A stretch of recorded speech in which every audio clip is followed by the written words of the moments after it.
Kasus penistaan agama seolah terus menjamur di tanah air. Terbaru adalah Joseph Suryadi yang ditetapkan polisi sebagai tersangka penodaan agama karena diduga membuat karikatur yang melecehkan Nabi Muhammad.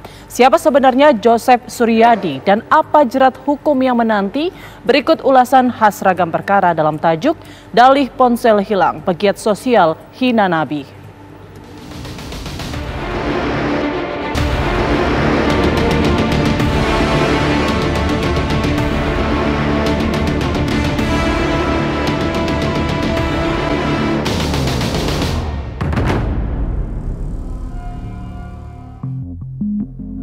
Siapakah sosok Joseph Suryadi yang digadang-gadang sebagai tersangka dugaan kasus penghinaan terhadap Nabi Muhammad melalui pesan grup WhatsApp?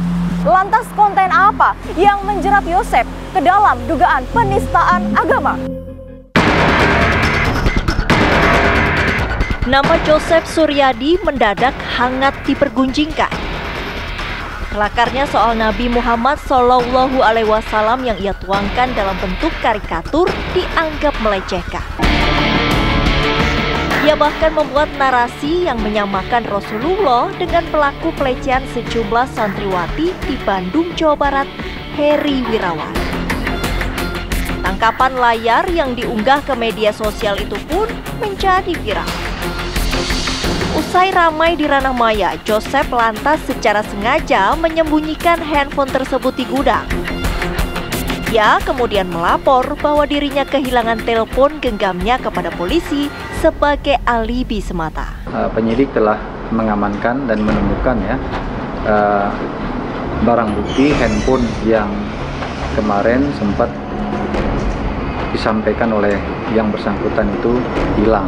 Ya, sekarang handphonenya sudah kita amankan, kita dapat dari suatu tempat yang memang disembunyikan oleh tersangka. Tindakan Joseph Suryadi yang diduga melakukan penghinaan terhadap Nabi Muhammad SAW, saya kira proses aja secara hukum ya, karena tindakan melakukan penghinaan terhadap seseorang, apalagi Nabi Muhammad merupakan Nabi yang sangat kita muliakan, tentu sebaiknya segera saja untuk dilakukan tindakan hukum terhadap yang bersangkutan. Polisi pun bergerak cepat. Joseph Suryadi akhirnya ditetapkan sebagai tersangka. Polda Metro Jaya telah melakukan pemeriksaan sejak kemarin terhadap seseorang yang melakukan posting hal tersebut, yaitu dengan kata-kata dan kalimat yang menimbulkan rasa kebencian atau permusuhan individu atau kelompok masyarakat tertentu atau SARA dengan sengaja, tentunya dengan meluapkan perasaan permusuhan ataupun penodaan terhadap suatu agama yang dianut di Indonesia. Sehingga hari ini, siang ini, penyidik dari Direktorat Kriminal Khusus Polda Metro Jaya telah menetapkan tersangka yang melakukan posting tersebut atas nama Joseph Suryadi atau YS, umur 39 tahun, alamat Tanjung Duren Utara 7 nomor 569 Grogol, Petamburan, Jakarta Barat. Pertanyaan kemudian mengemuka, siapa sebenarnya Joseph Suryadi? Benarkah ia dikenal sebagai pegiat media sosial yang acap menebar kontroversi?